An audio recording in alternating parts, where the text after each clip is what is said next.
Okay. We're good to go. All right. We're on. Say hi. Hello. You can introduce yourself first. Hi, my name's Tara. I'm a friend of Tyler's, I suppose. You know, paramour of one of his closer friends. He's waving, sitting there. Oh, wow. Mo, you even wave, like, out of it. Like you're having a part of it. Nah, you can't see him, obviously, because it's only, Yeah, it's a podcast, the card moment. Yeah. So, today we're going to talk about World War II. Yeah, we are. And before we get into it, what's your background, like, in World War II? Well, I guess it's, like...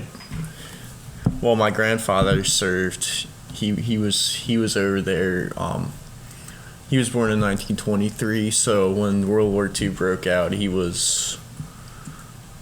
What is that? 1939 in the Europe War. Well, 41 when I think it was Pearl Harbor when he decided he wanted to enlist, because he'd have been a little bit over 18. His birthday was in August, so I remember he was a skinny kid, and he wanted to join, and they wouldn't accept him. They were like, "You're too skinny." So my dad always told the story of that. He literally, for the next month or two, he sat and drank milkshakes to gain weight, so he could gain enough weight to eventually fight and go over. And I don't know a ton about his time over there, because it was something he didn't really talk about. I mean, he passed away back in maybe about 10-15 years ago. I was kind of just a kid, but and it was, he was part of that generation who they really didn't talk about what happened to them over there. And he'd brought some things back from the war. He'd had like a Luger. He'd had a that was like a German officer's pistol. It was a rare prize, So he saw combat. He did, to some extent. What extent I can't say for certain, but I know he was their company scribe. He took notes on details on what happened to some extent. And during what would have been the peak days of the Battle of the Bulge towards the end of 1944, which the Battle of the Bulge was basically the last German counteroffensive before the end of the war. It was the last opportunity. It was basically they were capitalizing on overstretched Allied forces, which I'm sure we'll get into later. But I know he saw some tough days. He wrote about lieutenants, captains who were killed, and part of me really, obviously it makes sense why you wouldn't want to talk about that, because the guys who signed up they were just, a lot of them were just kids back in those days. Yeah, most of them. I just listened to a story on last podcast on the left. It was the USS Independence, which was a sub that sank after the war, but it was just after the few days after Hiroshima. Damn. So it was an American sub, and the Japanese sank it in the middle of shark-infested water. Oh, yes. I remember we read a book about that in school. I think, was it the USS? I think it might have been called the Indianapolis. Oh, yeah, the Indianapolis. It was, I remember they eventually, because they got sunk by the Japanese after the war had already been over, correct? I think that was what happened, because then they were stuck in the ocean. Yeah. And then they were waiting, and I remember, some of them got so thirsty they were, drinking salt water, and, anybody who knows anything about that, if you do that, you're pretty much... You're done? You're pretty much toasted. It was 800, originally it was 800 soldiers. Yeah. And then only 300 survived. And I remember they blamed him, they basically, they scapegoated him because... they apparently the protocol for submarine captains had been to zigzag, because I guess the theory was a zigzagging target was harder to hit, and I think there were conflicting accounts from survivors whether or not he'd actually been zigzagging or not. And I know basically this, the guy got harassed endlessly by the families, and they're like, why didn't you do this? It's your fault that they sank and all of them died. And eventually he killed himself with his own pistol. And I remember one of the things was he had when he died, he had a toy soldier in his other hand. That was one of the really big, and I think eventually, years later, they took an investigation into it, and he actually had been zigzagging, and he was exonerated. Yeah, so the background of that is when they told him to go out, they told him there were confirmed no Japanese subs in his way. Right. And there were 4. That's right. There were at least 4 known subs there. But that was just so far down the information line. He was given bad intelligence. Yeah, he was given bad intelligence on a sub that was already stripped of all of its armor for a package that they were told just get there quickly. Right, because they had been on They put nukes. Yeah, they had moved right without the captain's knowledge. That had happened, but that was before. That was before this. That was months before that, I believe. Because I remember reading when they left from California. They took something from California to Hawaii. I think it was, and they were like, "What is this?" And they were like, "Shh, don't tell me." They were like, "It's a super secret box," and they were like, "Wait." It was real. Was it Little Boy or was it Fat Man? Yeah, and which one was? I don't remember which of the bombs it was, but yeah, carrying what kind of radiation were they exposed to? Did they even know back then? Did they even have concept of? Did we even know what radiation did to people? By this point, it was, it's just something to think about, But yeah, I always think that's a very interesting story, and it's one where justice eventually did prevail because the captain was eventually exonerated. Yeah, eventually after his death. Yeah, after his death, which he was dead, but yeah, he was a scapegoat. I think it was his daughter. It was his daughter or somebody who spearheaded the investigation to clear her father or something. And again, I have to look at this, but and so I guess we're talking about the Battle of the Bulge, right? And my grandfather's service, and how he had been over there. He was in the European theater. And yeah, he had brought a few things back, and he'd had his medals. He had this, he had a flag. And he had this SS helmet that I can only assume he pulled off of a dead SS soldier, which is something that's hard to find, Yeah. And but yeah, I know he'd sold everything except for the helmet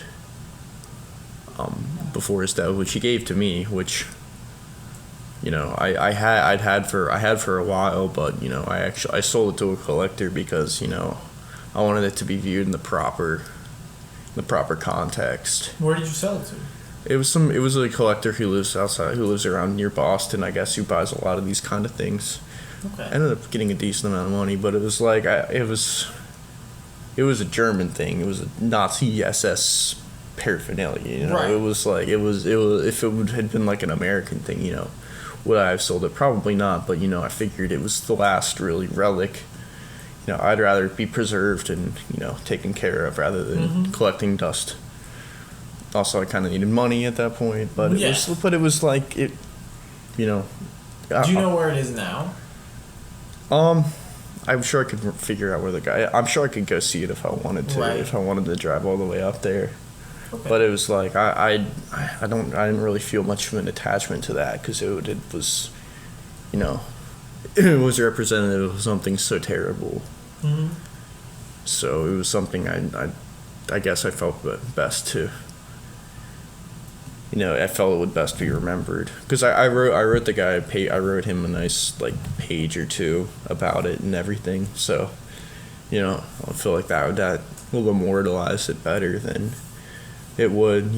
With the whole talk about Confederate monuments and stuff, how do we best teach people about the history of the past? How do we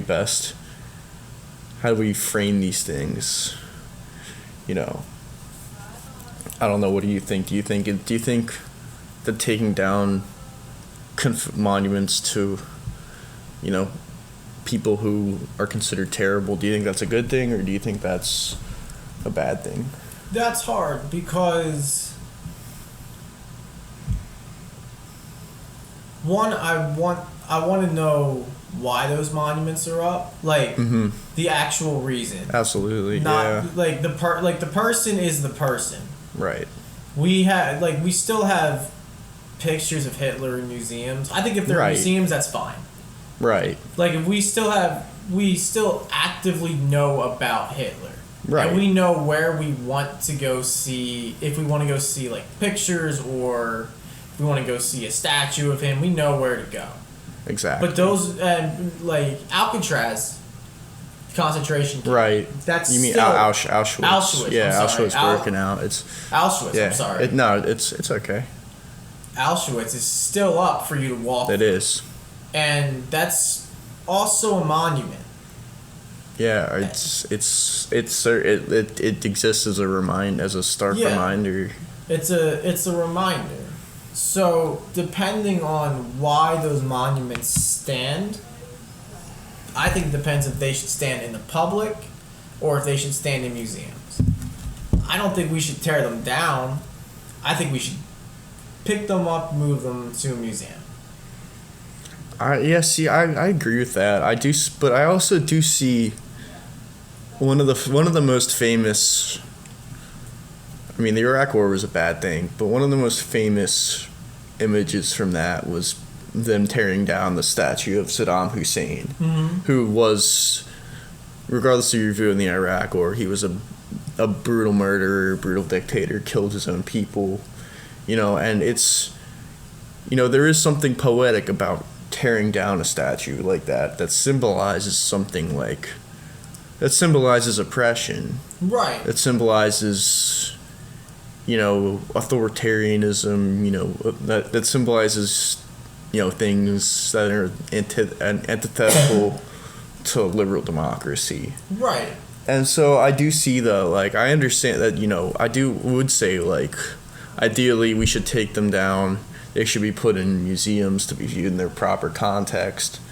But if people who, I'm not going to necessarily rule out that, tearing down a statue of Adolf Hitler in a public place, that would be. Oh yeah, no, absolutely, that should. Yeah, but I mean that's also a public place. Exactly. That's also a very extreme example and not something. But if you look into, who some of these dead Confederate assholes are on these horses, some of them, a lot of them, the war crimes they committed were absolutely horrible, and that was one of the big failures of Reconstruction, was not having Nuremberg trials like we did after World War II.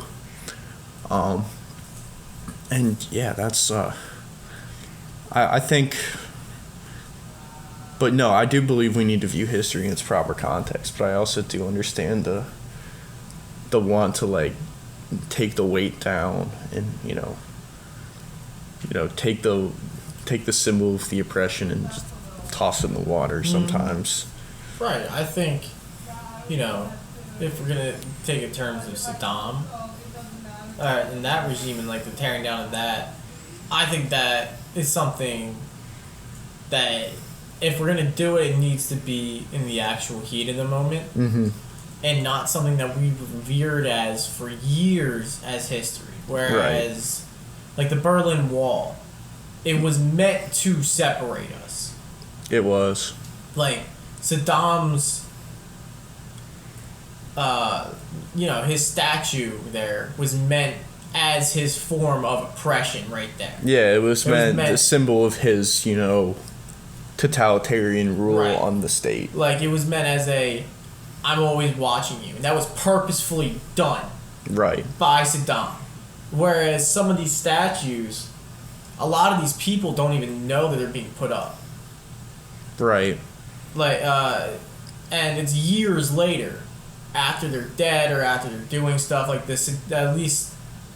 And you look at some of these Confederate statues, like some of them aren't even in states that were part of the Confederacy. Yeah. Some of them were built in the 1900s. Yeah. Decades after the war. So what does that? So what historical value does that possess? Yeah. Other than there are, you have a few historical, like you can have a few put in, like, right. depending on a certain area. Yeah. If it's a, rather, I guess, you want to go with a racist area, depending if the statue is there, you obviously know why the statue is there. Right. It's a symbol that whenever somebody, they look up, they know who's in charge. They know who's. I remember I was watching a video with him that he's doing for class. What was the color? What was the name of that? The Color of Fear, was it? Yes. I remember there was a black man. It was talking about biases and what it's like to be. It was basically a bit of just sort of a. They were talking about life in America for different groups of people. It was like 6 of them in a room. There was like a regular white Anglo-Saxon Protestant American male, quote unquote, and then there were some black guys. There were a couple. There were a few Asian Americans. And then a few Latino Americans, and then they were talking about just kind of the difference in their shared experience. And one of the striking ones to me was one of the flamboyant black guys was like, yes, we know that if we drive like 10 minutes any direction out of the city, you look around, you know who's in charge. You see this. You see what's around. They may not be. You may not see them right away, but you know who's in charge. If somebody stops, you know who they're answering to. And they're not friendly. They're not going to be friendly to you. And I feel like, what is the biggest symbol? What would the biggest symbol of that be? It would be a statue memorializing somebody who may not have committed, who for all the benefit of the doubt, they themselves may not have perpetrated any of these crimes, but it at least happened, and they did nothing to stop it. Mm-hmm. And to me, it's not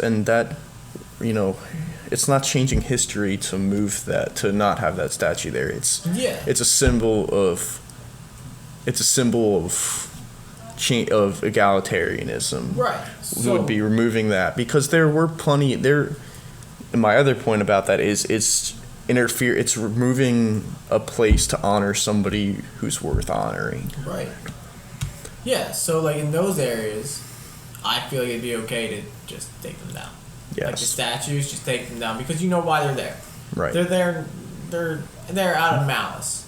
Absolutely. But in like a, you want to go in a Civil War battlefield, mm-hmm. like up north. Yeah. Where there are monuments to both sides, and even down south, there's monuments to Union soldiers too. Right. Like, should we take those down? I would say because those are just remembrance. Seeing where the Battle of Gettysburg was fought. I think those also serve as stark reminders. Mm-hmm. But also, speaking of keeping battlefields as hallowed grounds, I guess that'll segues me into one of the other points. You're talking about World War II and stuff. I've been over to Normandy and seen the beaches where the troops landed back in June 6, 1944 on D-Day. And the ones we saw, they're basically just back to being like normal. People were out there having fun beach days on the beach. And, I think that's good. I think that's how it should be. That's how anybody who would have fought there would have wanted it, I feel like. And so, things do need to be kept as memorials, but not always. Right. I think moving on, and I think that's something we still struggle with as a society. Well, I think we do. I think we're trying to find a nice mix of it, and at least like Valley Forge. Yeah. It is also a public park. It is, yeah. So we're doing both remembering and at least preserving education too. Yeah, we're educating people absolutely on what happened there. And I have a hilarious story from Valley Forge. Yeah. And it is the most embarrassing thing in the world. I don't think I will tell it right now. But if you get me drunk enough. Okay. Or maybe further into this conversation. All right. I will make a note of that. I will definitely make a note of that. I will definitely tell it. I mean, I don't know how you can tease a story like that. Well, maybe I'd tease the story so that more people listen. Wow, that's a... Marketing. Damn. But, got him. You see the actual realities of Valley Forge, too. Mm-hmm. Where you get to see, all you're taught in school is the battle and where they fought, how they fought. But Valley Forge, they were there for months. Right. A lot of people died there just of, hypothermia, disease. Smallpox. Yeah, like, the actual battle wasn't, war. It's a similar thing. It was a similar thing in the Civil War, too. People were dying of, all sorts of, infectious disease and, getting... Because the standard for medicine back then was atrocious. Mm-hmm. It was doctors and butchers were basically the same person. Yeah. And a lot of times. And cleaning, sterilizing, that wasn't a thing. If you got shot in the ankle, chances are you're probably going to lose that ankle. Maybe the whole leg. Yeah, in World War II, what killed a lot of people was famine. What killed a lot of the Nazi soldiers going up into Russia was the winter. It was the cold. It wasn't even that wiped out that whole army. It did, because when they invaded, it was, I think Operation Barbarossa started in, it was August or September of 1942, I want to say. I believe it was, because it was right after the Germans had started fighting. It's always interesting to note that the United States never declared war on Germany and Italy. It was actually Italy and Germany that declared war on the United States, because after Pearl Harbor, we just declared war on Japan. Yeah, well, Japan their plan was to declare war and then bomb Pearl Harbor, but what actually happened was they bombed Pearl Harbor and then declared war. Yeah, and then we declared war back. Because they killed like 2,000 people.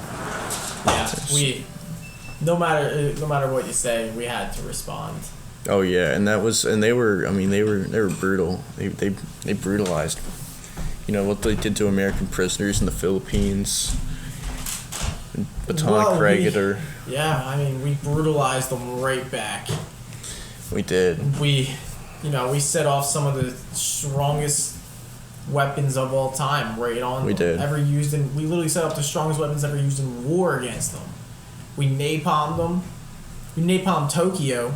No, we did firebomb Tokyo. Yeah. It wasn't. I don't think it wasn't. We didn't have napalm then, but we had at least we had incendiary bombs. Tokyo burned. Yes, and we also made Dresden burn. Yeah. For no real discernible tactical gain. And then we. But it was all. It is also hard. I believe it is hard to judge those from modern standards, because we were at war. We were at war with people who were flying planes into our ships and blowing themselves up.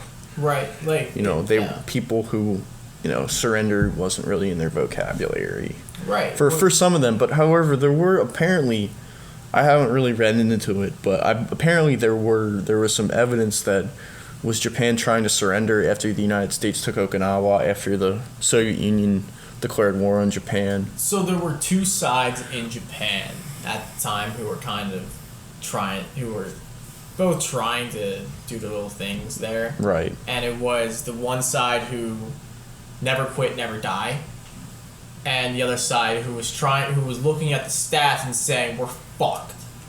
Yeah. Like, we are losing hard.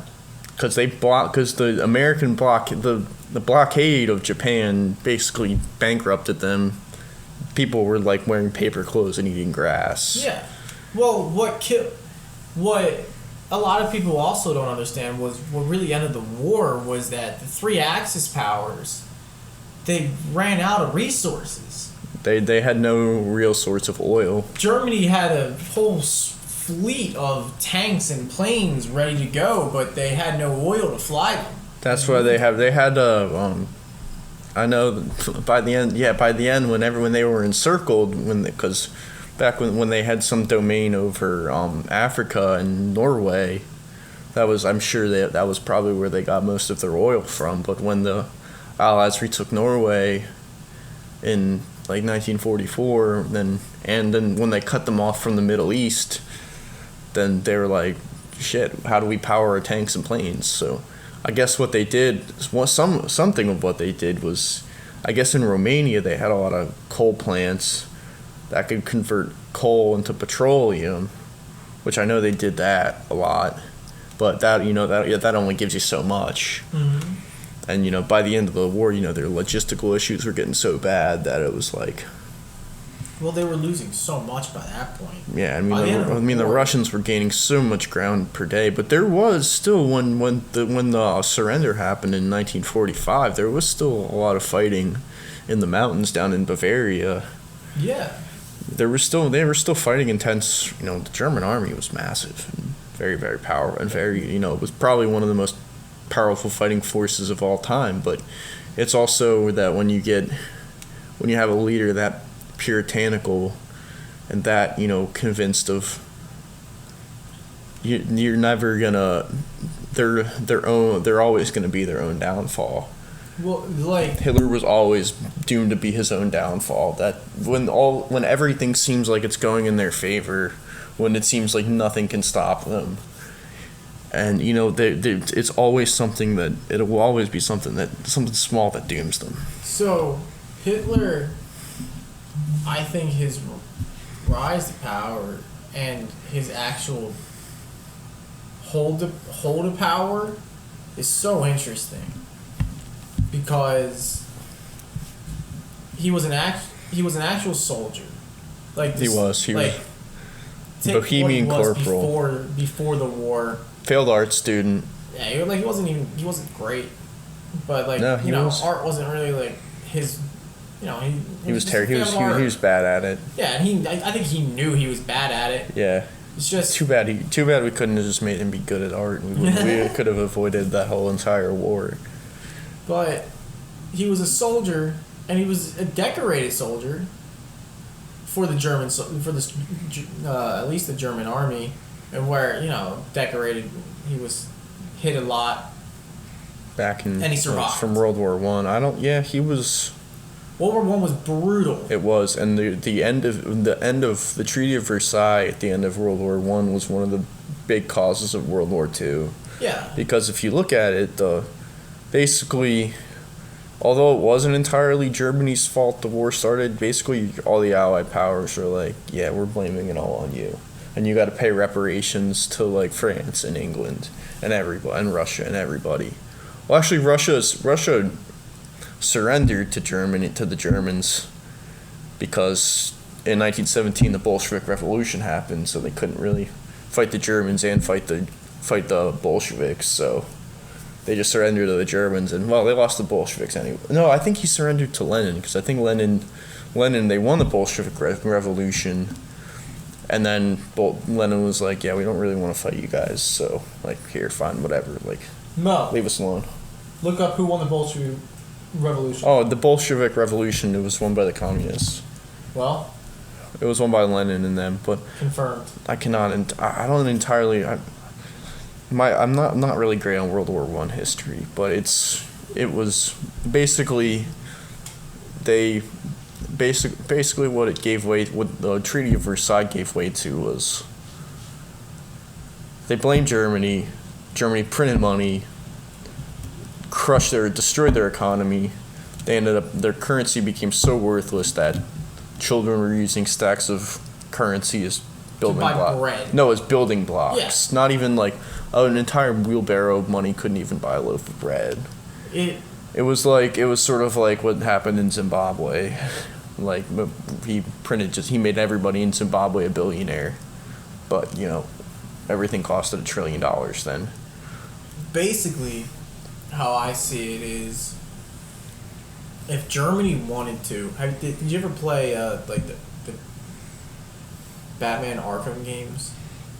I don't think I really ever did, actually. So there's the concept of the Arkham games is that just the criminals run the prison, and then eventually the concept is they take over the whole city, like throughout the series. Yeah. And they just run it as complete anarchy. Germany, I can compare it to that, whereas it could have fallen to that rather easily, and almost did. I think it did, and the Weimar Republic wasn't very strong. But the thing was, Hitler didn't start the National Socialist German Workers' Party. No, he was sent in by the German government to investigate and report back to them, and I guess he eventually took over it because he was so charismatic. He was, and early. And they were taking, and it was a time where being German, where the Germans were, blamed for everything. So he said, hey, we should be proud to be Germans because it's not our fault. It was the Jews. They were the ones who were the reasons that all these bad things happened to us. Yeah. So we should be proud to be German. Classic scapegoat. Right. And I've watched the Tyrant series on Netflix. And I don't know if you have yet. I haven't, but it's actually pretty good. It just it's a good playbook of the tyrants, and basically what each tyrant is good at, and how they did it, and then their whole story in 30 minutes. Huh, that sounds interesting. And then he compares each tyrant to the next and how they did this and that and this. Did they have one on Leopold II? I don't know. Of Belgium, they called him the Butcher of the Congo. I don't know yet. Well, I know probably the guy who ran their rubber plantations, and yeah, he was the most he killed the most people he killed even more people than Hitler did, and almost nobody knows his name, which is crazy to me. Well, because he's not. And there's statues to him. Well, he is and he was and he wasn't. And, he was basically running his own. Did you ever read A Heart of Darkness, or did you ever see the movie? What was the one in the Vietnam one? From Here to Eternity. No. I don't remember the name of it. But basically, where he's running his own little camp in the middle of the woods where everybody's insane, and it's basically that on a massive scale, selling rubber and the people who live there. He basically enslaved them and said, "Hey, you better bring us this amount of rubber. We're gonna cut off your limbs." And yeah, that was. And yeah, he did that for years and years before the Belgians came down and realized, we're like, "Whoa, what are you doing?" And then I think they finally took him. But yeah, that King Leopold II was a figure that people don't really even know about. Yes. I'll have to look him up. That's interesting. Yes. I'll have to save that for terrifying series on him. Yeah, yes. And we can have a conversation again. Absolutely, yes. I'll have to do more. Do some more research into him because I think he was more like the late 19th, early 20th century, I believe. But getting back to at least the economic setting. Yeah. In Germany pre-World War II. Right. It was kind of ripe for. It wanted somebody to take charge. A group of Absolutely. people, everybody was going insane. Well, that's one thing I studied. I took some classes on terrorism in college, and one of the characteristics that basically all terrorist groups have in common was basically they're born out of legitimate grievances. Whether they're economic ones or, social ones or things like that. Like, that's, 99% of them, that's where they come out of. And, ones that aren't, heard or listened to. So, they end up doing God knows what. Yeah. That's basically what Nazi Germany was on a large scale, was just a large scale terrorist state. Yeah, it was extremism.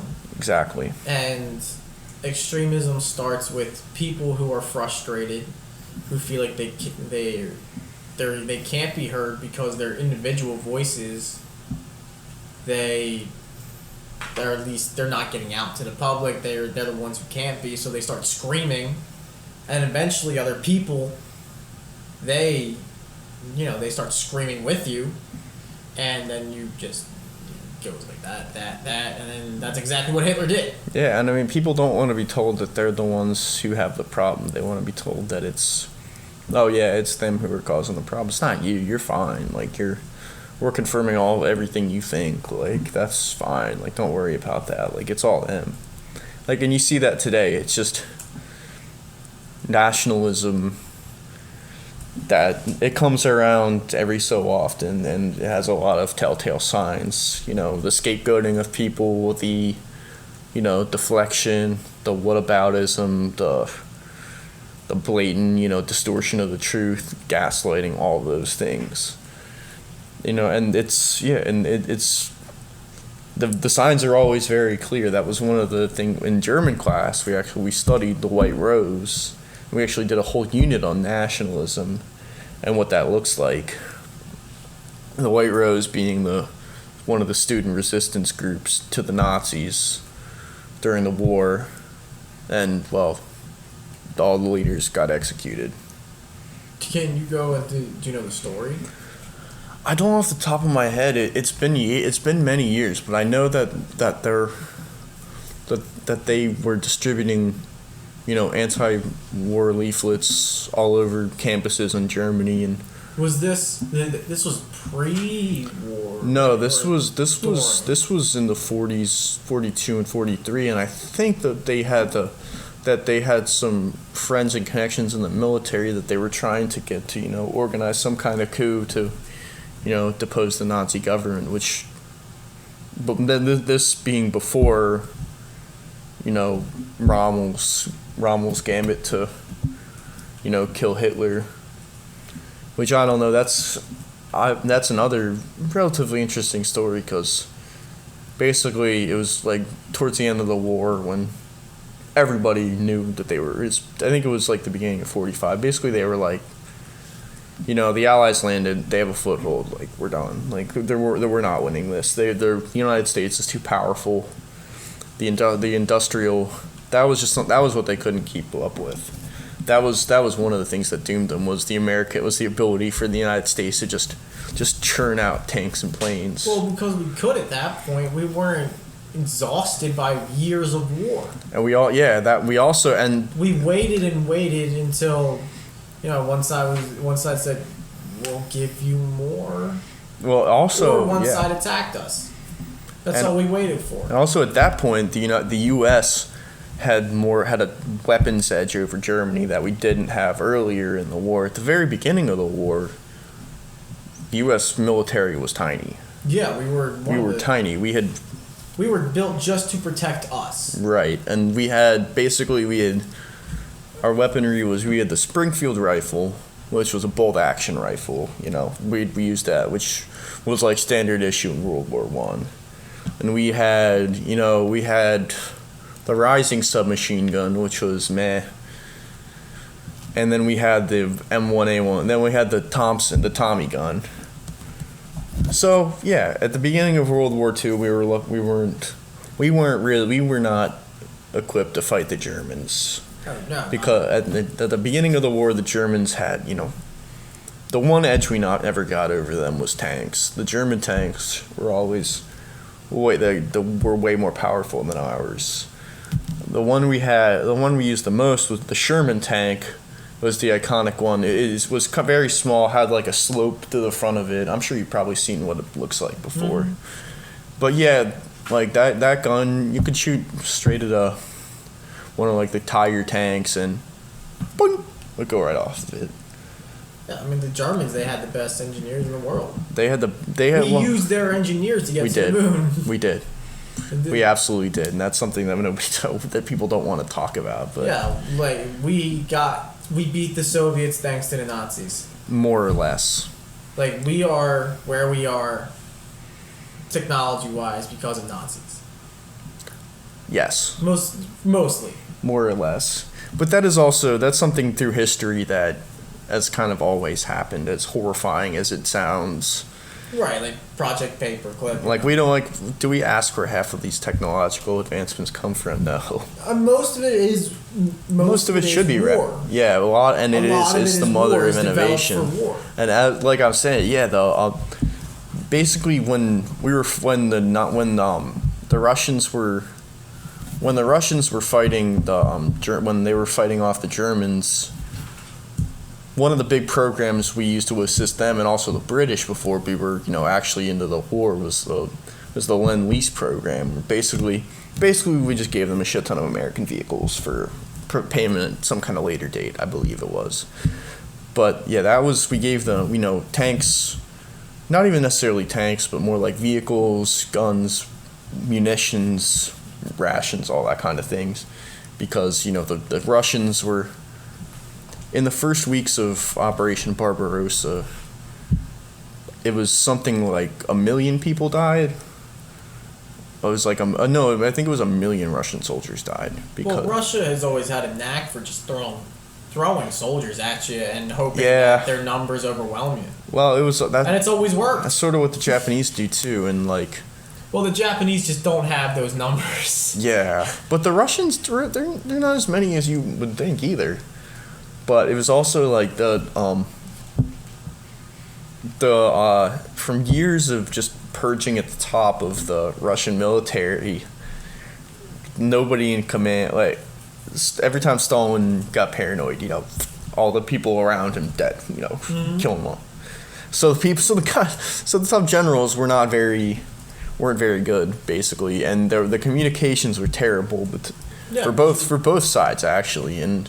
There was and the policy they had was not one step back. So basically, you're not allowed to retreat, and if you retreat, then your life's forfeit. You're gonna die. Yeah. So you might as well die shooting that way than going that way. Yeah. And that kind of basically all their planes got destroyed on the ground. They had no, their supplies were down immediately. And they kept fighting, and then one of the big siege of Leningrad was like huge humanitarian crisis. People were literally starving in their homes. You couldn't, when it was that cold out, and you couldn't get in, and they were blocking them from bringing food in. The only way they were able to do that was from using American-made vehicles when Lake Ladoga, which is the lake next to the city, would freeze during the winter. And during the night they would drive in supplies as much as they could and then drive back out and hopefully duck the Germans.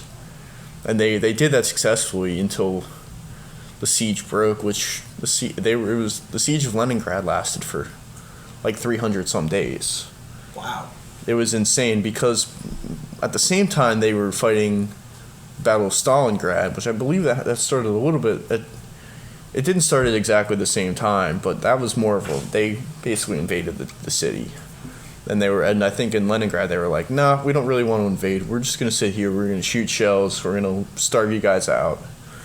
And I think eventually they had to break the siege because the winter hit. And, they just didn't have the forces to maintain it. And so, they had to be supplied. And so that was what we did. That was sort of what we did because... because if the Soviets had fallen, then we would have had to fight the entirety of all of the German forces, and it's something we probably couldn't really have done. Yeah, because. But towards the end of the war, it was like I was saying, we had we had some kind of technological advantage because we had more from years of air combat, we basically whittled down the German Air Force to not much. So we basically had air superiority, and that was also around. That was when we had when the P-51 Mustang. That was the biggest, because not only were we getting flown circles around by the Germans, the Japanese were flying circles around us too at the very beginning. Yeah, well, their planes, the Mitsubishi A6M0 had basically, it was way faster and way more maneuverable than anything we had until like 1943, and like basically they were just cutting us to pieces in the sky. And then eventually we had, because it was either the one plane we had, the Corsair, was, I don't know, I'm sure you've seen pictures of them. That's the one with the wings that can fold. They fold out and they can be stored on an aircraft carrier. And so we had those, and those were good, but it was they didn't have a very long flight time, as they didn't have, you couldn't really, it didn't really carry a ton of fuel. Right. So that was a problem. You couldn't really escort bombers with something like that very far for an aircraft carrier. So that was why the P-51 Mustang was so huge, because not only was it incredibly fast, it also could hold a ton of fuel and also had a lot of armor. So basically that was one of the big turning points in the war for us.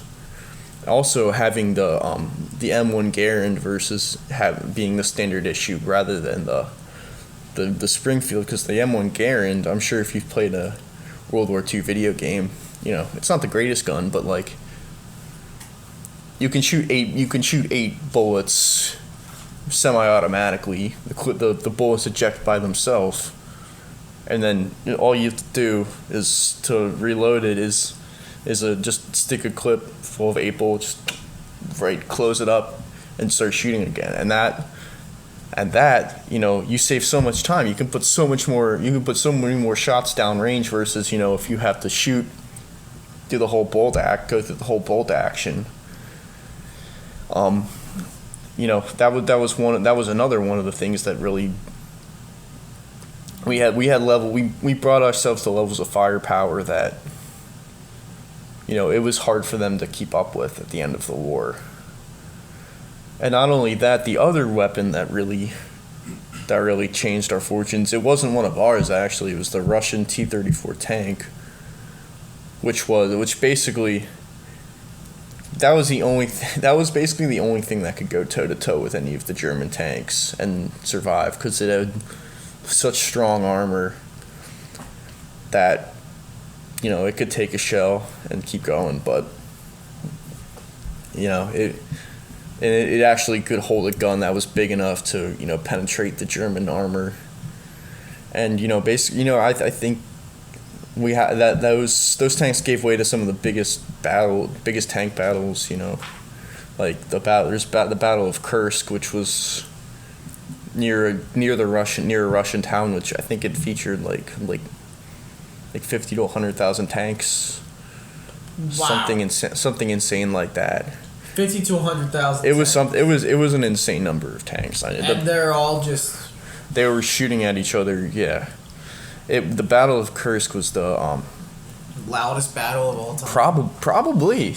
Although Kursk was basically in the middle of nowhere. It was in the middle of the steppes.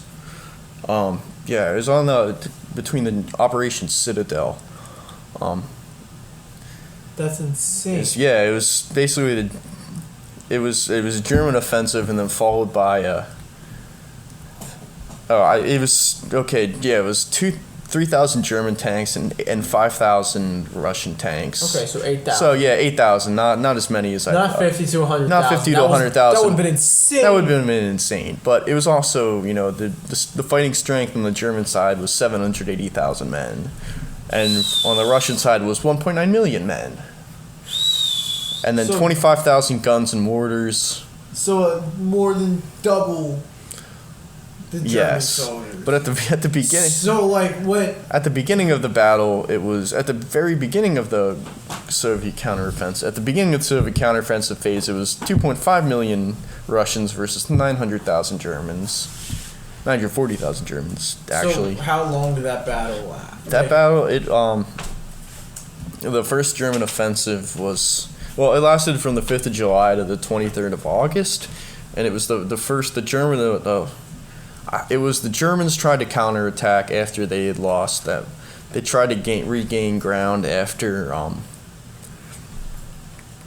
they had lost, after they had pulled back from Stalingrad.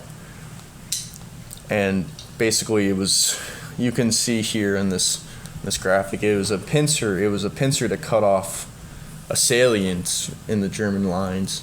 Okay. And when that was the German Operation Citadel to, encircle whatever some of the Russian forces in an effort to push them back.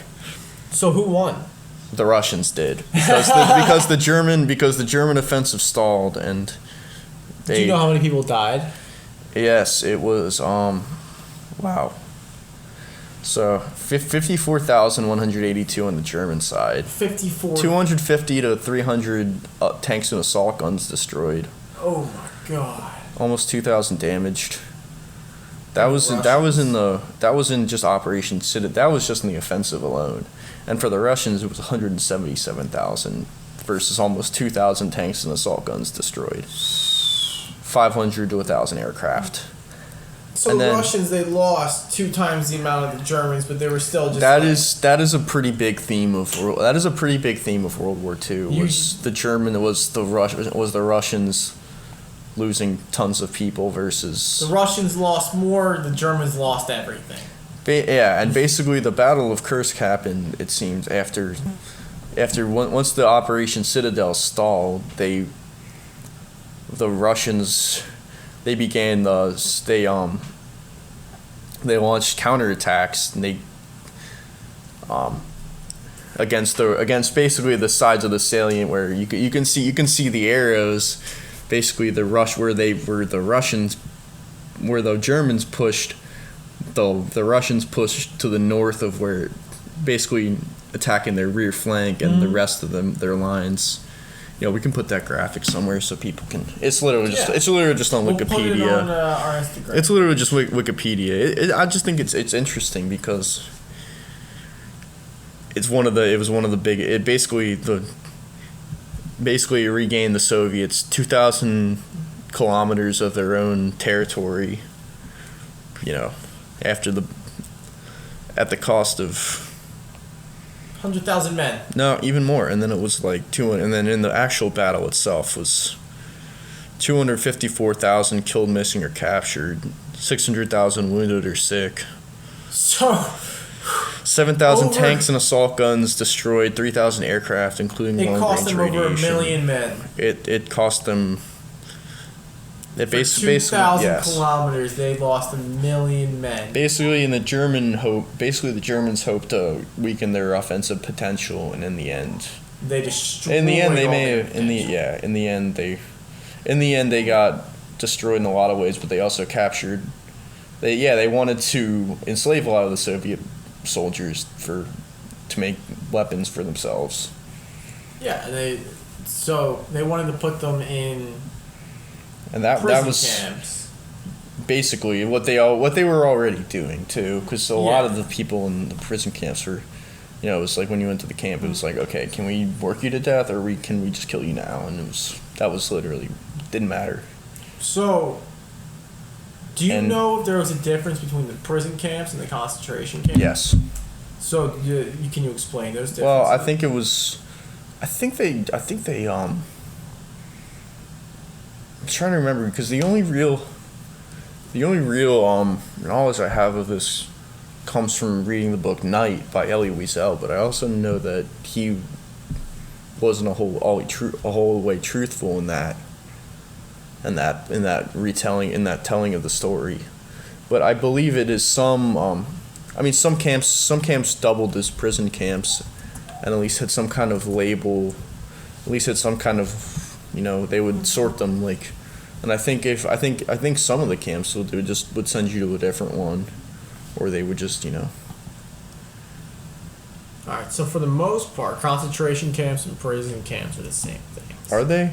They are pretty much the same things. You just go there for. Well, I feel like POW camps are probably different depending on who you are. They probably put the soldiers in a different place. At least the Americans and British, they probably put them in a different place than they did with the Russians. Yes. 'Cause Most prisoners. They were in concentration camps. yeah, forced labor. Forced labor. They sent them to Bohemia or Bavaria most of the time. But that was And they had a lot, and they had a lot of. They were sent to Most of the camps that they maintained were in Poland or the Ukraine. They didn't want them on German soil.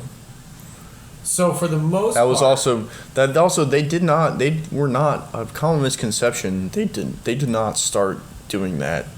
The original they only built the concentration camps and used them to.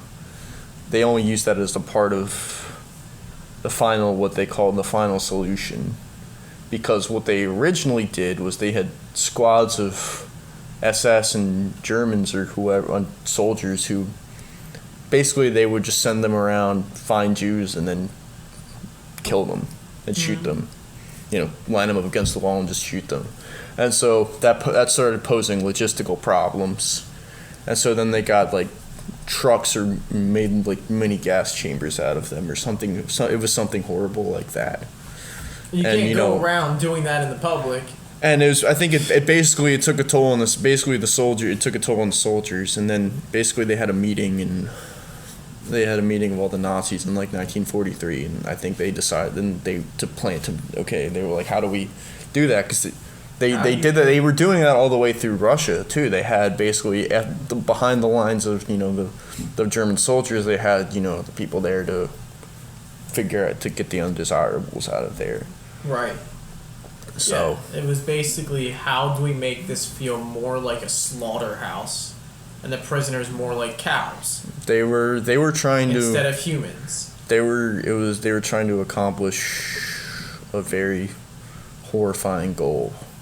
It was so horrifying that most of the armies, the American armies, did not know what they were until they got there.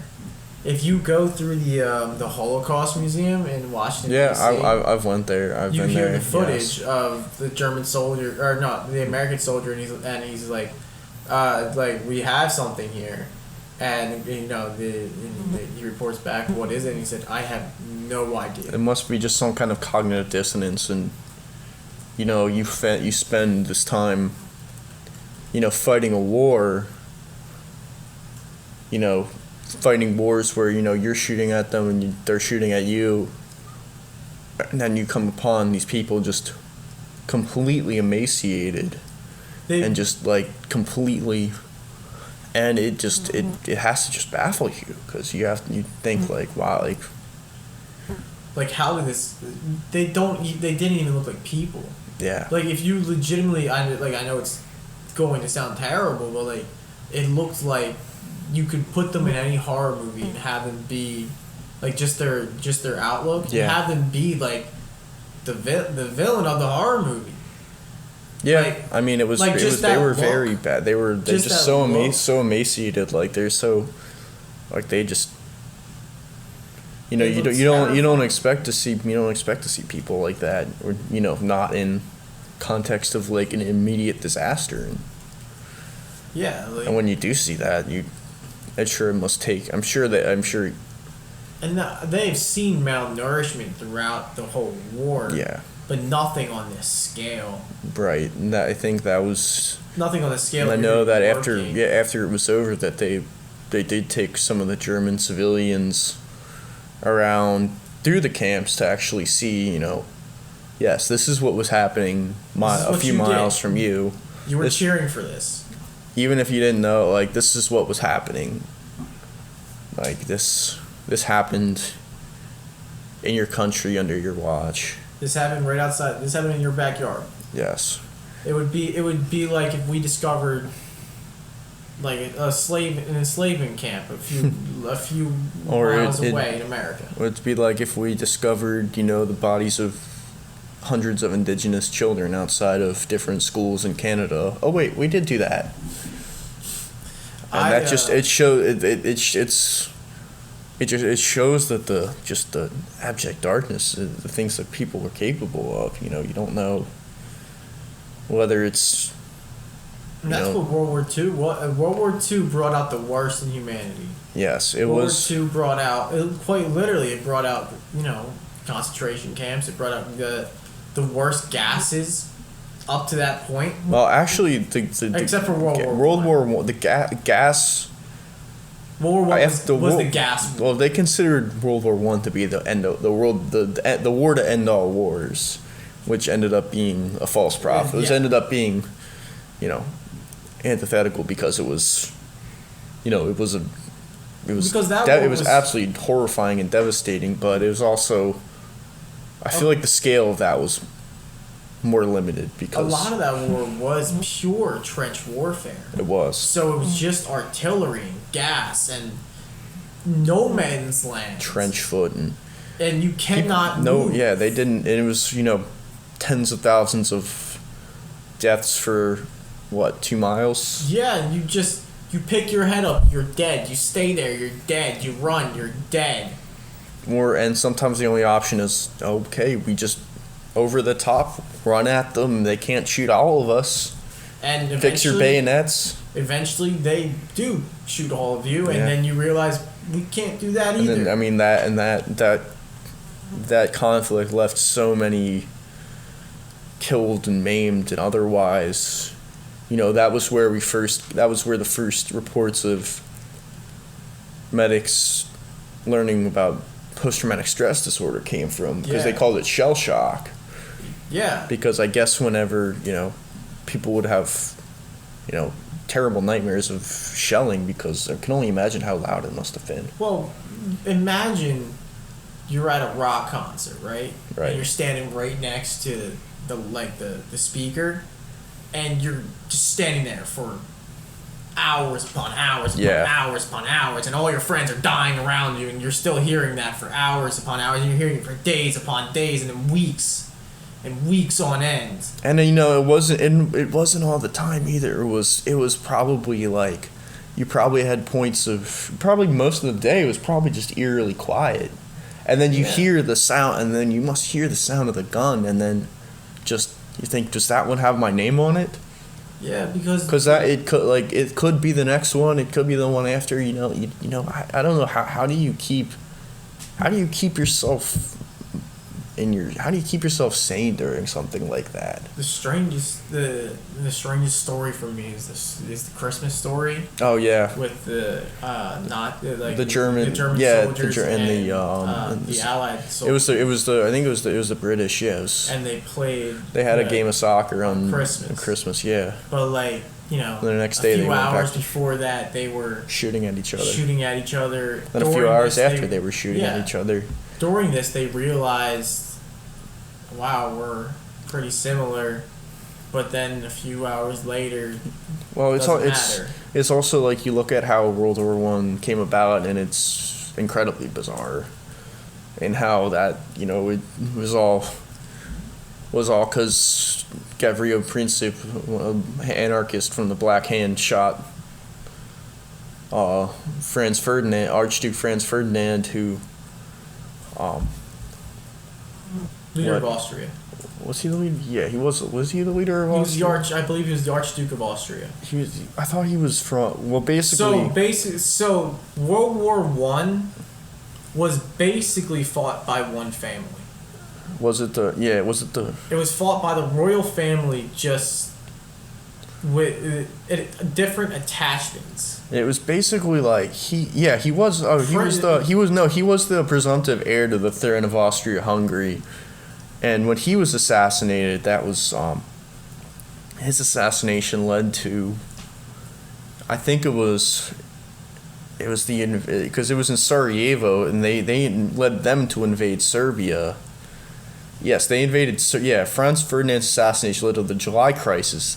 precipitated Austria-Hungary's declaration of war against Serbia, which Serbia and Russia, if you look at it, are actually they're ethnically very close to each other, and that's something you can even see today. And that was part of I wrote that in one of my papers I wrote for political science, where it was writing about the effect of Russia on the accession of Eastern European countries to the European Union, because that was something most of them want, because that means more assistance for them, because a lot of those countries are relatively poor. But back then, in Serbia was basically Russia and Serbia had a pact that if Serbia got invaded, then Russia would invade on behalf of Serbia, and so they were obligated to that. And then so France and Russia also had a pact that they signed. So so if Russia got invaded, so Russia got attacked, and France would intervene on their behalf too. And then Britain had a pact with France, so that if France were attacked or something happened to France, then Britain wouldn't go in the war on their side. And so right there you have the biggest allied powers at that time.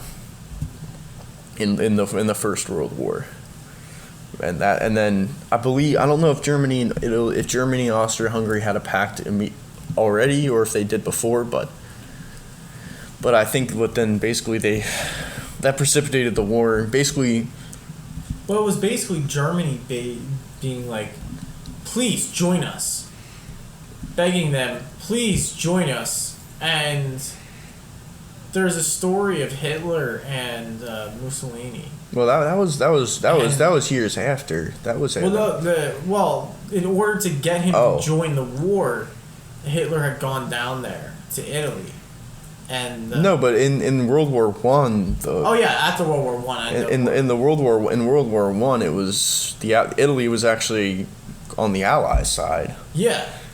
And it was in the Central Powers, as they called them. It was Germany, Austria-Hungary, and the Ottoman Empire. Yeah, it was Turkey, basically. It was basically they were Austria and the Ottoman Empire were kind of the same thing at that point, or at least they were about to be run towards. They had the same family in there. Up to World War One. What World War One seems like to me, it was the last gentleman's. It was the end of the last era of gentlemanly wars that were fought in, because that was how they did conflict in Europe for hundreds and hundreds of years. Back to Napoleon's day, and even before then, and that was one of the biggest criticisms from the British about the American Revolution was like, oh, they don't fight they don't fight honorably like we do, like hiding and shooting people from trees. That was not considered a gentlemanly way to fight. The way to fight was, okay, we're fighting here, you line up on that side, we line up on that side, we shoot each other, and that's how they did. And that's sort of, and if you think about, you kind of extrapolate that through the years. And World War I is kind of almost the logical conclusion of that, where you have everybody lining up in trenches, shooting at each other, lobbing shells. That can go way further and do way more damage than cannonballs could. You have ships made out of metal rather than wood. That can take way more punishment than they could back then. There were many sea battles in World War I too. That was, The Germans had U-boats. Oh, the German U-boats were destroying us. That was one of the big. That was in World War II. Yeah, that was one of the Battle of the Atlantic was massive. It was huge, because that basically was our whole. Because it was terrifying. Because we couldn't. They were faster, stronger, had more weapons. They were We had nothing. That was the thing at the beginning of the war. We had nothing that could compete with them.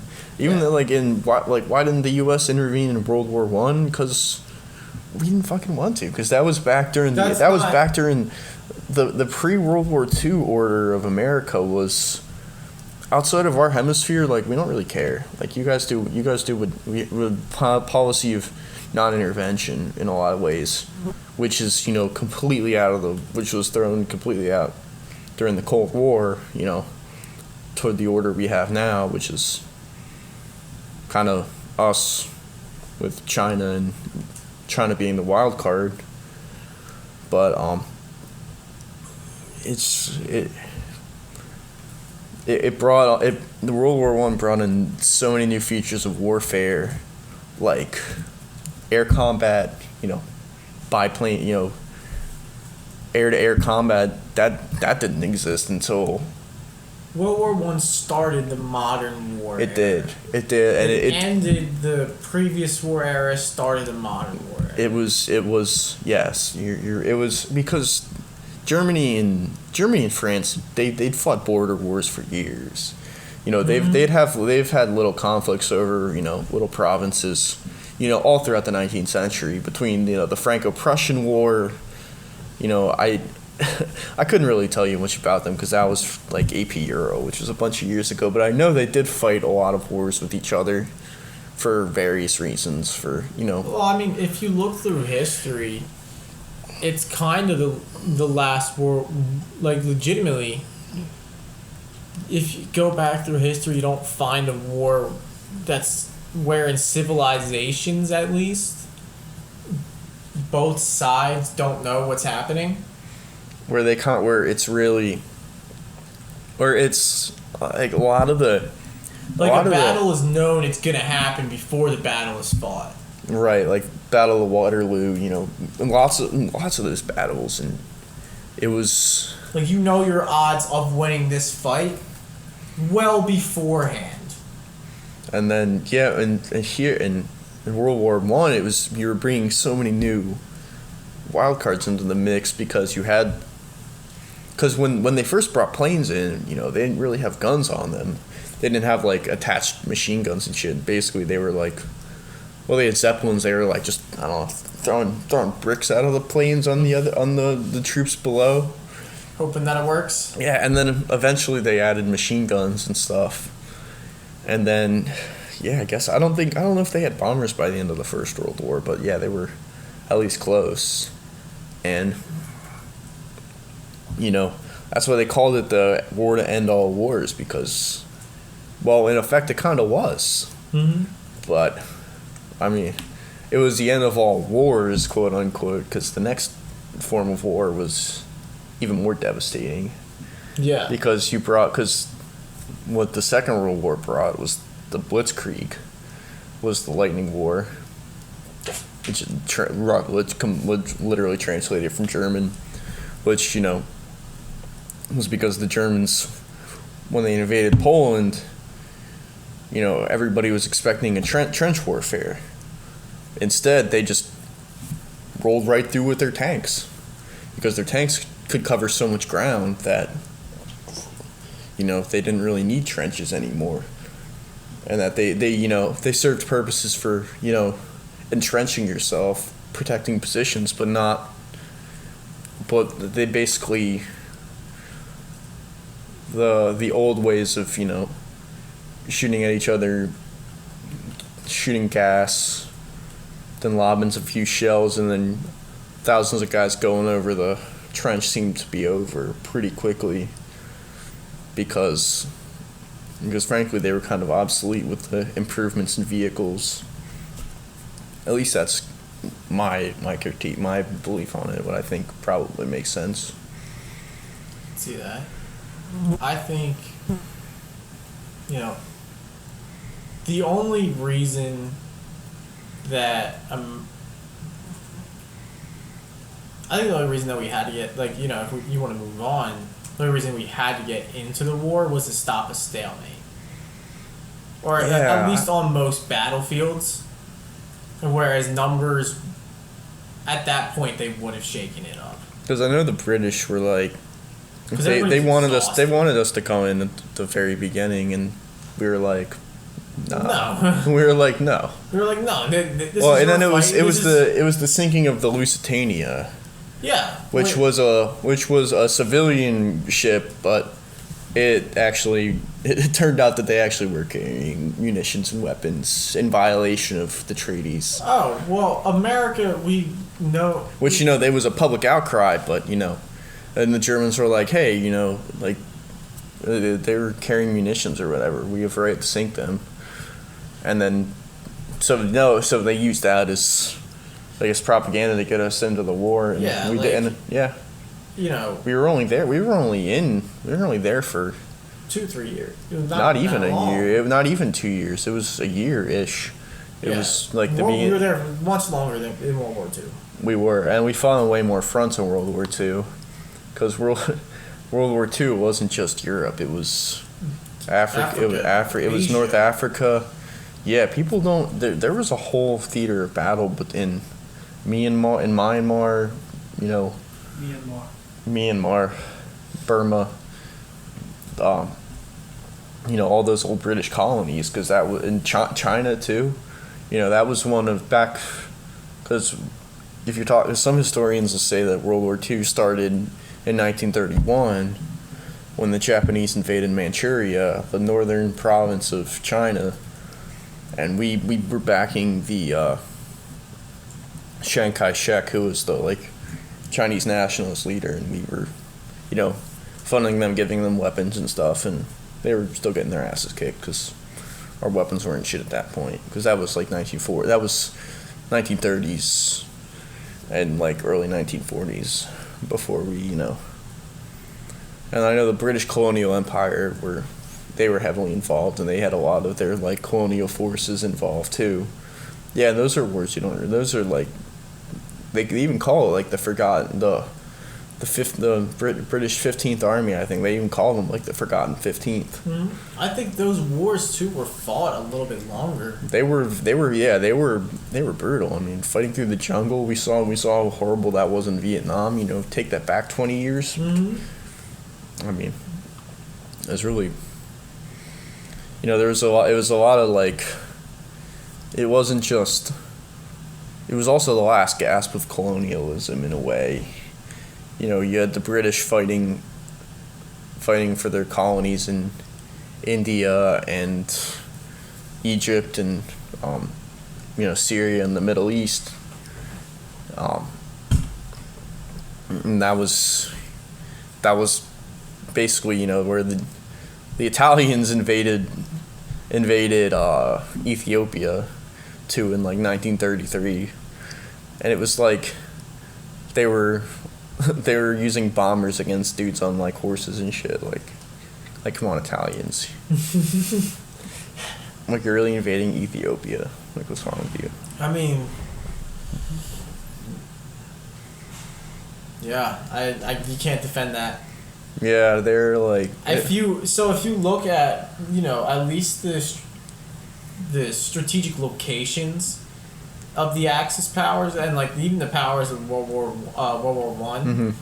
they were so well placed. They really were. Because a bunch of weak nations were around them.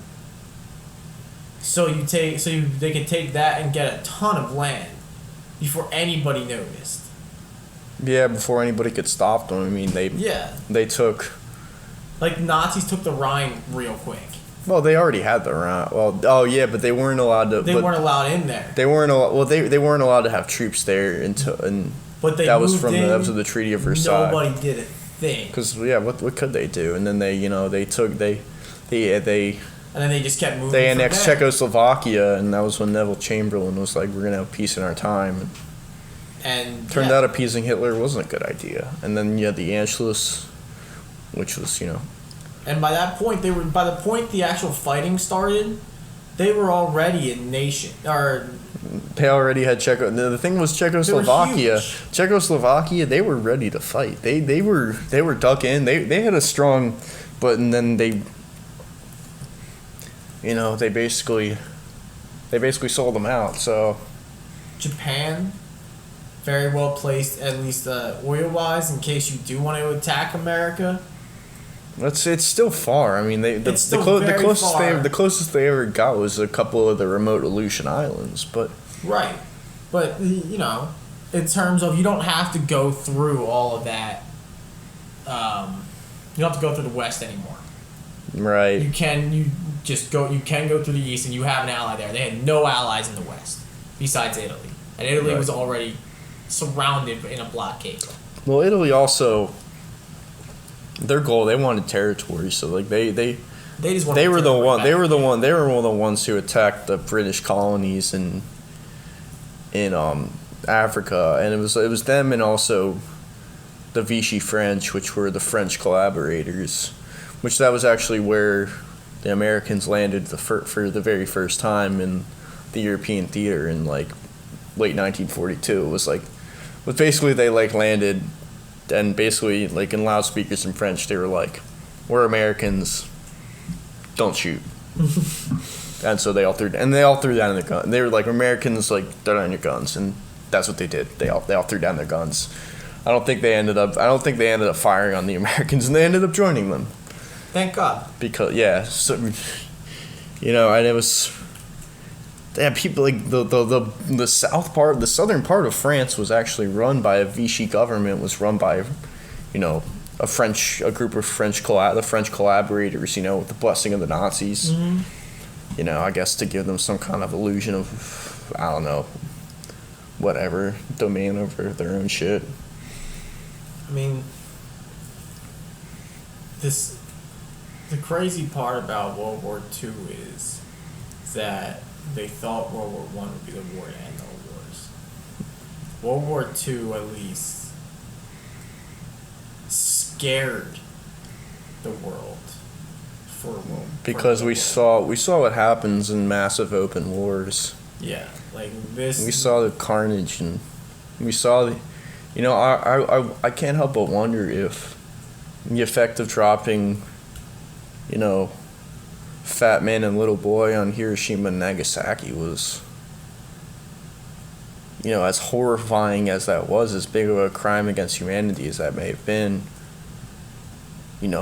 did that deter us from? Did it deter us from using? Did it deter everybody from using one again, because of the knowledge of the destructive power of it? Because I mean, it had been tested, but just purely seeing it on a civilian population. The scary thing is, most people only have a thought of that bomb because you're showed that bomb. But the modern ones are like... The ones we have today make that look like a speck. Mm-hmm. Like, the difference is that bomb was a corn kernel compared to the apples that we have right now. That was one of the things when I did my my capstone was in like post-Cold War Eastern Europe politics and that kind of era. But we also have to examine like during the Cold War and stuff. I hope I can find it, because the comparison of number of nukes between the United States and the Soviet Union, it was the amount of nuclear weapons that they had was absurd. Yeah, it was like it was more than you would ever need to destroy the world. It was. Well, we only need apparently something that I heard before was we only need a few well-placed nuclear explosions within a certain amount of time to start a chain reaction. Yeah. Which would, at least set the atoms on fire, and boom. It's something that... I don't know if I'm 100% if I'm right on that, but that's something that I heard. So I could be wrong. But the other thing about nuclear warfare and strategy and everything was the principle of mutual assured destruction. Well, there's no point of nuclear war. But exactly, that's the point of mutual assured destruction, is that everybody has the capability to fire their nukes. And that if one person fires their nukes, then that means everybody's going to fire their nukes. And so that means end of the world. So don't shoot a nuke unless you want the end of the world. Yeah. Which, you know, Some people who wanna fucking see knows? it Some burn. people like, yeah, Some people want to watch it's it burn. terrifying. I wouldn't put it past some people. So, estimated worldwide nuclear warheads in 2013. So, deployed warheads, stockpiled warheads, the United States is 2,150. Stockpiled 4,670. Retired 3,000. Total inventory about 7,700. So, Russia's got 1,600 currently deployed warheads and 4,400 stockpiled ones, while also the United Kingdom has 160, France has 290, and basically, you know, China, India, Pakistan, Israel, North Korea are all the kind of the question marks, Right. because we don't necessarily know. I would assume China has a decent amount. Because they estimate they have 250 stockpiled warheads. India 110, Pakistan 120, Israel 80. So I could see China having more. I could see Israel having. And I mean, granted, this was 8 years ago. So yeah, so that's. And so if you look at here's the full graph from the like. So let's look. Yeah, from. At the peak, why is this so? I want to select here. There's the from. In 1945, obviously the United States had 2, and by 46 they had 9, 48, 50, and Russia didn't actually have their first one until 1949. All right, so this is the. That's the current. But if you want to hear something insane, if you wanted the number of. In 1965, the United States had 31,139 nuclear warheads, and Russia had 6,144. The United Kingdom had 271. France had 32, and China had 5 by 1965. All right, so you ready for the current? Yes. So 2020 estimated global nuclear warheads inventories. So, this is wild. More than 90% belong to just the U.S. and Russia alone. That's how it's been. So, I'll read it from the bottom up. North Korea, 30 to 40. Israel is 90. India, 150. Pakistan, 160. France, 290. United Kingdom is actually 215. Coming in a strong third place is China at 320. Coming in at a strong second place is United States at 5,800. Wait, you mean? China comes in at third place. Yeah. And nuclear warheads. And what? Yeah. First place is Pakistan's Russia. got 160. India's 150. France comes in at 290. fourth. Wow. Then United Kingdom. Pakistan. And So Russia sits at top. But if you want to look at Russia at their peak in 1986 had 40,159, and the United States had 23,317. So what is the functional difference between having 40,000 actionable nuclear weapons versus having 4,000? Oh, I mean, there's no difference technically. You know, tactically, can you destroy? You could destroy you could end the world with 5 nuclear. With probably. I would say you could probably destroy humanity with. I think it's 5 or 6. A couple hundred with a couple hundred nuclear weapons, you could erase everything from the face of the earth, and to me it's. I wonder, you know, what does that say? What does that say that in our desperation, for building weapons, you know, what is it about human behavior that made us go from, you know, 170 enough weapons that could destroy the earth in 1949 to 1990 when we had 21,000 and Russia had 32,000. You know, dude, what is the today we have and we only have 13,000 right now. We have 5,000. What is it you said? Right now, the United States is 5,800. that are estimated that we have. Around the world, there are 9,500 active nuclear warheads in military service. And the rest are awaiting dismantlement. Yes. And that's, I would say 5,000. Those 5,000 weapons today are probably worth like 5 million of the ones dropped money. I'm talking of ones that were dropped on Hiroshima and Nagasaki. You know, how much more powerful are these? And what is their function? Their function is purely what? Is it deterrent? And it's kind of insane to think about. It to me it's a similar like what about like the death penalty? Is that a deterrent for murder? It's not. And we know that. Yes, we do know that to a certain extent. So do these weapons, how much of a deterrent do they serve as when we know that nobody's going to launch them? Because what happens when you launch them is something you end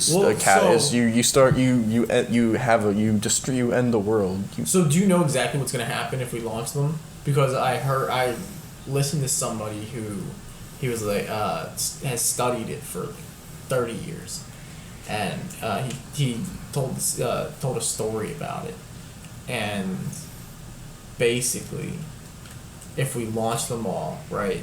Not even all of them. Yeah. If we just start a nuclear war, it will eventually create the same type of atmosphere that roasted the dinosaurs.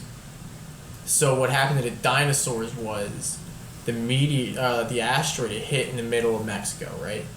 Right. And that created a huge shockwave that killed a ton of dinosaurs. Right. But what really killed them was the meteorites that broke off of that heated up the atmosphere to a point where he described it as put your oven at 450 degrees, wait for it to beep, then get in.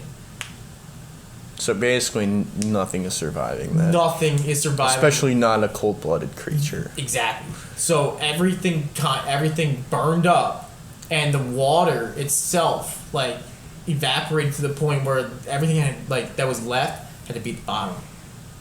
Yeah, and there must have been some kind of, warm-blooded creatures that sought refuge, probably deep down in caves. Well, we don't know because humans are made from fish. We walked out on land. Evolution. Yeah, which I do. Yeah, but 65 million years is not really.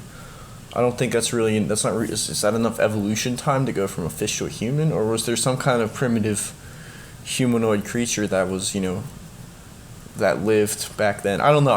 We could probably look this up. We could probably find it. But it's also life is hardy. Life, we've had how many devastating things has humanity gone through? We survived from near extinction several times. From a few thousand. Well, and we're going to have. Sometime over the next 100,000 years, the Yellowstone caldera will go up. That will happen at some point in time. Could be tomorrow. Could be 100,000 years from now. But it will happen. So what will happen if that goes off? Is honestly it was we watched a dramatization movie of it in 7th grade, and it was really cool. I don't know, I like watching it. It was cool, it was interesting, but as awful as the potential of it is, basically it's take the Krakatoa eruption, multiply it by 10 and put it right in the middle of the United States. We're basically everything covered in hot ash. Well, basically everything within what a caldera is. It's basically a volcano, but it's underground. It's what causes the hot springs at Yellowstone. The geysers, all that shit.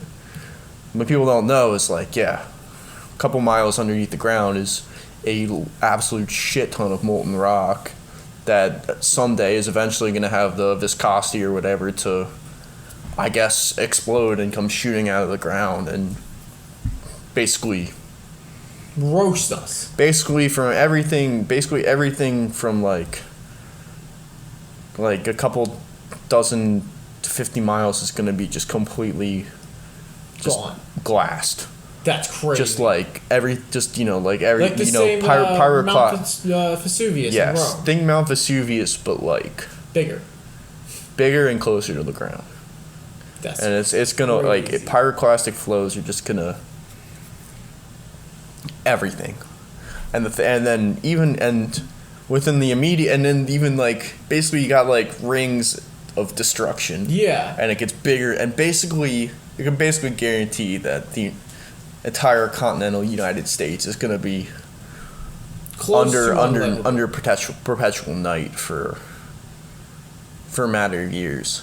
Close to And unlivable, basically. the thing about volcanic ash is it's a very weird shape. But the way it basically like 1 micrometer of volcanic ash will shut down an entire airport, because that's how damaging it is to like intricate machinery and things like airplanes. So that's really, it's something, like it's gonna happen when it's gonna happen, but like, it's a scary thought, but it's also like it's probably gonna happen when civilization is an afterthought. Right. Most likely we won't be around for that. Most likely, or we'll be on another planet. Well, hopefully. Hopefully. Hopefully we'll be out of here. Hopefully, And- there's definitely there are more pressing things you can spend your time worrying about than the Yellowstone there are far caldera. smaller issues that are far more dangerous right now that you should be focused on. Oh yeah, oh yeah, absolutely. And honestly, I think on that note, on that much happier note than mass death, Right. focus on yourself. That's all I gotta say. Focus on yourself. Namaste. Thank you for coming. Absolutely, yeah. Thanks for having me. Yeah, Yeah. I always love a good opportunity to talk about Yeah. whatever. And I would love to keep talking about this later and talk about anything else. Absolutely. Thank you so much. Thank you for having me.